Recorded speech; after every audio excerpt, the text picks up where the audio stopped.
Okay, so switching gears, just to give people some context and information. So Sky Factor is our benchmarking and assessment process that we engage in the department every 2 years. We did this survey in the spring of 2019.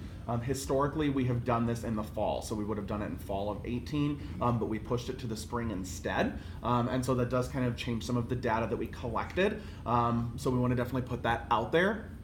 Not only does it look at our results as a campus and what our historical results have been, as Sarah said, it compares our results to a select 6 of other institutions, and these are those 6 institutions. So Mankato, Moorhead, UNI, St. Thomas, UWL, and Whitewater. And so when we talk about select 6 in terms of comparing ourselves, these are the 6 campuses that Paula has selected to compare us to based on campuses that participated in this same assessment. So their students were asked the same questions, and so we're able to compare our results across. And so we've highlighted a number of interesting things that we think are worth sharing. So the first one we want to talk about is in the area of programming.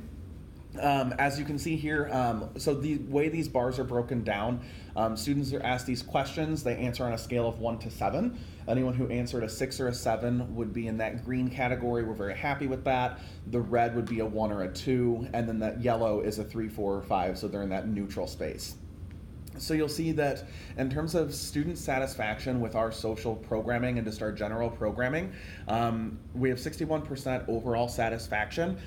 We beat out our select 6 by just over 6%. And out of all of those 6 campuses plus us, our students are happier than any of the students on those campuses. So that means our students like our programming better than students at Mankato like Mankato's programming. So yes. And so we thought this was really interesting because we're doing really well against our select 6, and compared to other campuses across the country, we're also doing a really great job here. What's the Carnegie class? So Carnegie class is how Winona State is classified as an institution. So for example, a small to medium-sized public institution. So that would be, there's 31 other institutions that fall into our same Carnegie classification that took this assessment at the same time we did. We saw a similar response here in terms of the variety of programs. Again, we beat our select 6 competitors by more than 10 points, with nearly 70% satisfaction with the variety of programming. And so our residents are excited about the types of programs and the variety of programming that we're offering in the residence halls. The quality, again, very similar. We're talking a little bit about this hall programming factor.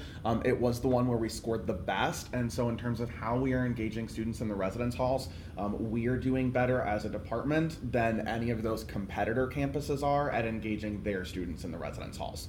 And so overall, this is something that is a really positive reflection on the work that's being done in the halls, that our students are doing, and so we're very excited about this.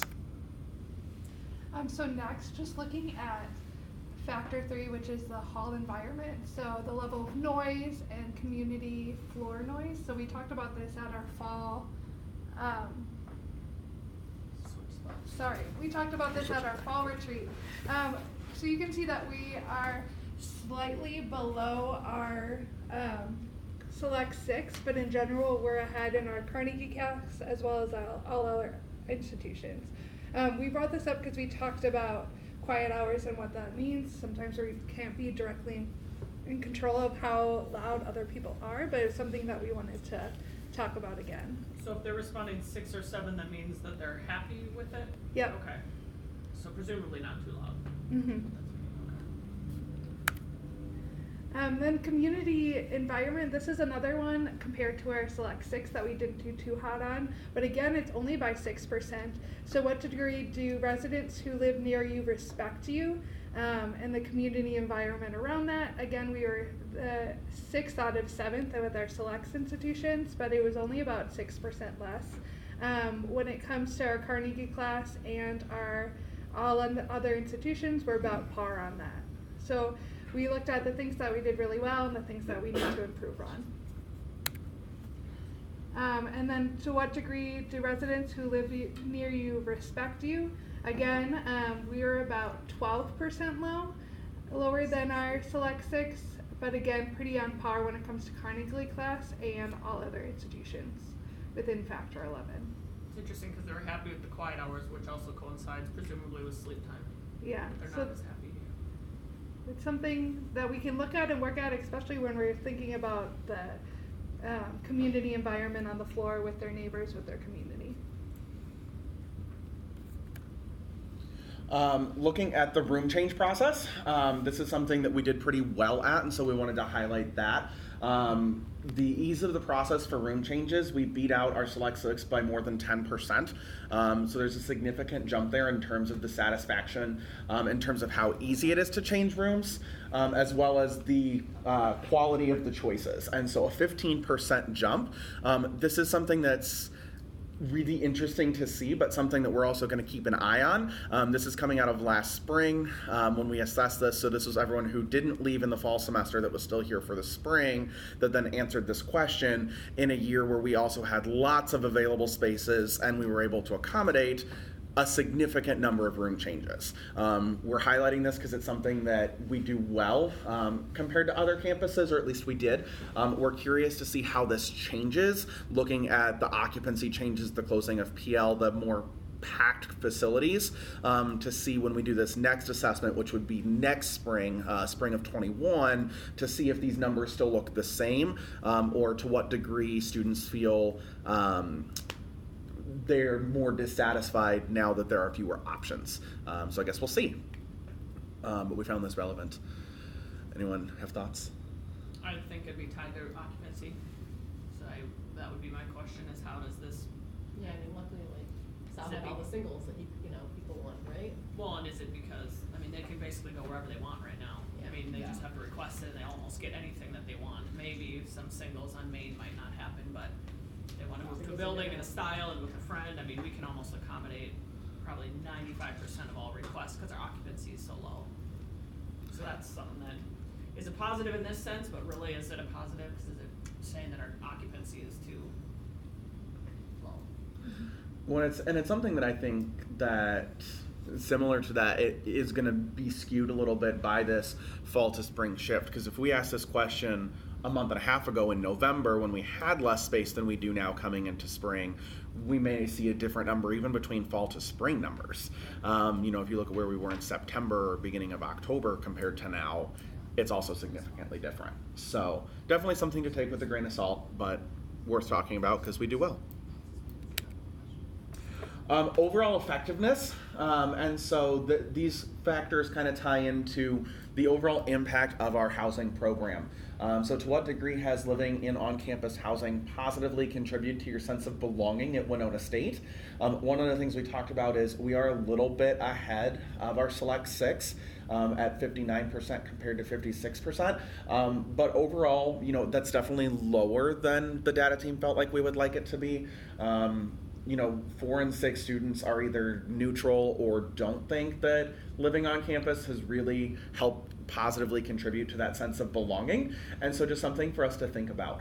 We are above the Select 6, Carnegie class, and other institutions' averages, which is good, but also something for us to look at in terms of how are we contributing that sense of belonging to Winona State to our students who live on campus. Are you satisfied with your on-campus housing experience this year? 6 and 10 students said yes. Talking about that skewing factor again here too though, we did this in the spring, so anyone in the fall that was dissatisfied likely moved off. And so these numbers do look a little bit different compared to the past years. And so it does look a little bit higher here. I think that's good. Only 6% of students in the spring semester said, no, I am not satisfied. 9 out of 10 students were either satisfied or neutral about it. I also think this is interesting, especially comparing to, comparing to one of these other ones, which I'll get back to. Positively contributing to academic performance. So about half of our students say living on campus has helped. Half say no, but most of them have said in that middle part, that 41%, I don't really know. Could go either way. So that part at the bottom there, ranked 2 of 7. So that means of our Select 6, with us being 7, we have the second highest ranking. Correct. Who's won? It doesn't say. I know. It doesn't list, even if we break it out by individual select six, it just lists campus 1, campus 2, campus 3. It doesn't tell us which one is which is sad. Did you have that in all the slides? Yes. Oh, I'll have to go back because now I want to see Yeah. our programming stuff and if we were. In the programming areas, we were 1 of 7. We were one in of all 7? of the programming ones that I Okay. showed, those were the areas where we were 1. We've been 2 in a lot of these. Okay. We're going to assume that it's a place like St. Thomas or UNI and not Mankato, just for sake of ease, the data. Did did these select six conduct this in the fall or the spring? They Or we don't collected know? it Just sometime. during that academic year. Yeah, we don't know. This is the result that I was mentioning that I think interesting. 69% of students would recommend living in on-campus housing to new students, even though only 61% time had a positive experience. So 8% of our students say, no, I had a terrible experience living on campus, but I would still recommend first-year students do it anyway. And Rite so of passage. I think that's positive. I think it says that there's a lot to learn from living on campus and get out of that experience, even if it is hard life lessons. Living with the worst roommate ever can be good for my life. So they are clearly seeing that. And we did beat out the Select Six overall average for recommending living on campus. And then has it positively impacted your decision? 54% say yes, it has positively impacted. 34% didn't really care. 12% say it has not positively impacted my decision to come back to Winona State next year, but rather on the other side of that. And near the bottom of our Select Six on that. So again, very interesting to look at there. Yeah, that 12% is somewhat concerning. It's pretty high. Especially given that a lot of our people this is after people have transferred out at semester, this is after people have moved off campus, still 12% of them are not coming back, and living on campus has been a factor. And then this is going to segue us into our next little bit here after we discuss this, but comparing the cost to quality, rate the overall value. Almost 59% of students are kind of neutral about the relationship between cost to quality. Only a third of our students, just under that, say the overall value is worth what I pay for it in terms of that positive piece. And so I think that's going to segue us well to what Mel's going to talk about here in the next little bit. But are there any questions about any of these data points before we talk about a couple just trends? I just have to point out something in this regard. Like, I don't know who's number 1, obviously, because we rank 2, which is still really high of our Select Six. And I'm just thinking of La Crosse and how much more inexpensive they are than us. But they're still saying, let's assume that number 1 is not La Crosse, that even though I'm paying $1,000 less for my room and board, it's still not, worth the cost. Yeah, and that is one thing that I wish we had. If La Crosse is lower than that, where do they fall in that satisfaction for programming and community development? And so, do they have affordable shoeboxes to live in where all you do is live there and you don't ever get to meet anyone? I think that's one of the things that we're clearly saying from us is students feel there is a value added to living with us. And so I think that's important. Even though there's a lot in that neutral place, I think the data shows there is some room for us to move those yellow to green with some education. So next we looked at kind of our longitudinal trends, knowing that we had a big spike this last year when it came to our satisfaction with our programming, with our learning, with our satisfaction with our staff dipped a little bit lower. But looking at with our programming, that was something that we outranked our Select Six by 6 to 8%. But we had a big spike, not a big spike, a spike in the last data set to just look at. If we go to the next slide, I think it shows it. Oh no, it just keeps on going. To note that we improved a lot this last year 2 years ago with the changes that we made to our programming. and how, though we are better than our Select Six and our Carnegie than other institutions, like it could do in some sense because of the spike that we did this last year. So maybe looking at 2 years ago from now, maybe we would have been below our Select Six or below our Carnegie class. And it's all because of the improvements that we made this last data set point. So if you want to continue, again, even with overall satisfaction, that increased by 0.1. Overall learning increased by 0.1, and overall program effectiveness increased by 0.1 over the longitudinal trends. So these are all things that we improved since 2017, the twice before when we took our survey. Can you go back to that first slide? Yep. So, the satisfaction with hall and apartment staff, that is, so correct me if I'm wrong, that they're satisfied with the staff that we select and they're like Yeah, community like feel building and they connected. feel comfortable with the Yeah. staff that we hire and things like that. Yeah. Yeah. So, and then, so what's the difference between that factor one, and then self-management is what?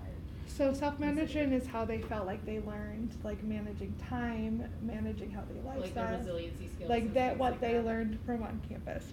Yeah, Oh, okay, from specific. living like laundry and. Specifically asked, I think, about financial practices, personal relationship Yeah. setting, sustainability, I think is one of them. It specifically asks in terms of like, as a result of living on campus, you're better able to manage your money and Okay. build relationships and succeed academically. So that didn't really, that changed, I'm sorry, I can barely see, like it So went up to in 0.18 and 17 and then it didn't, there was no difference in 19?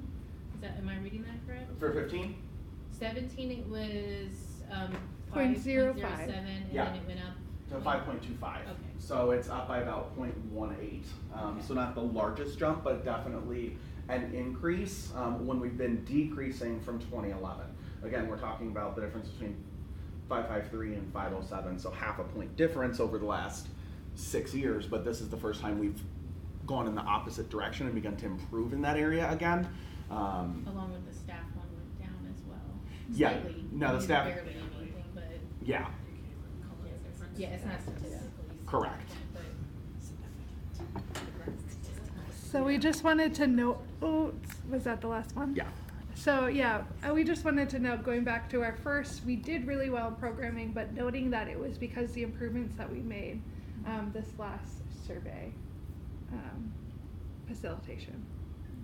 Any questions about all that data?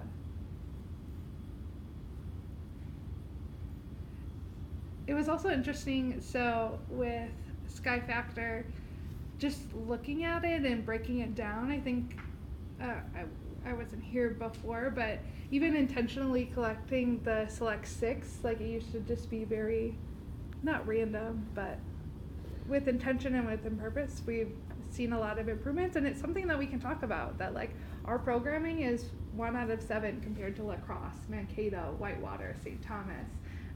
Our room changes, like our process that we put in place specifically with StarRes, thinking that we were just getting used to StarRes at that time.